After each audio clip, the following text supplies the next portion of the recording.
কি সকাল সকাল আমডাল আর তেতো খাওয়া হলো? তো আমার বাড়িতেও বসিয়ে দিয়েছি সেই আমডাল আর তেতো। হাই মাই লিটিল হার্টস, কেমন আছো তোমরা সবাই? আশা করছি তোমরা সবাই খুব ভালো আছো। আজ না কিছু কথা তোমাদের সাথে শেয়ার করতে আসলাম। আমরা যারা ভিডিও বানাই বা রিল শ্যুট করি, মানে যেগুলো আমাদের পছন্দের কাজ সেগুলো করি, তো এতে না মানুষের খুব চিন্তা যে আমরা কি সারাদিন কাজ বাজ আদৌ করি, নাকি কাজ না করেই সারাদিন মোবাইলটা নিয়েই বসে থাকি। তাদের উদ্দেশ্যে না আজ কিছু বলতে এলাম। প্রথমত, আমি এইসব লোককে খুব একটা পাত্তা টাত্তা দেই না। যদি আমার সামনে কেউ বলে তখন জাস্ট এক গালে হেসে এক কান দিয়ে ঢুকিয়ে আরেক কান দিয়ে বের করে দিই। যাদের সিভিক সেন্সই নেই তাদেরকে কি বলি বলো? যত চাইবো এদেরকে ইগনোর করতে, এরা তো নাছোড়বান্দা, পেছনে পড়েই থাকবে আমার কাছ থেকে কিছু শোনার জন্য। তাই ভাবলাম আজ একটা ভিডিওর মাধ্যমে তোমাদের উত্তরটা দিয়েই দিই।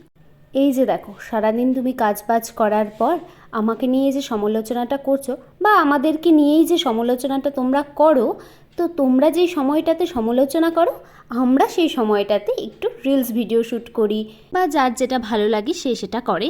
কিন্তু তার মানে এটা নয় সেই মানুষটা কোনো কাজবাজ বাড়িতে করে না, সারাদিন সেজে গুজে ভিডিওই বানায়। বিশ্বাস করো, আমরা প্রত্যেকটা কাজ নিজের হাতে করার চেষ্টা করি, প্রতিটা নিয়মই কিন্তু মেনে চলার চেষ্টা করি। আমি একটা কথা কিন্তু খুব মানি, যে রাধে সে চুলও বাঁধে। আমি তো তোমাদের অ্যাডভাইস দিব যে তোমরাও এরকম মানুষের নামে সমালোচনা না করে নিজেকে একটু এসবের মধ্যে ব্যস্ত রাখো, দেখবে মন মেজাজ সব কিছুই ভালো থাকবে। অনেকের তো আবার আরও চিন্তা যে এই তুই যে রিলস বানাস, ভিডিও করিস, তাহলে কত পেমেন্ট ঢোকে? কোনো পেমেন্ট আমি পাই না।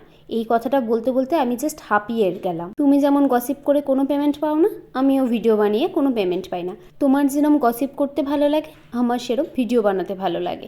নিজের চিন্তাধারাগুলো একটু পাল্টান, মানুষকে ছোট করাটা বন্ধ করুন।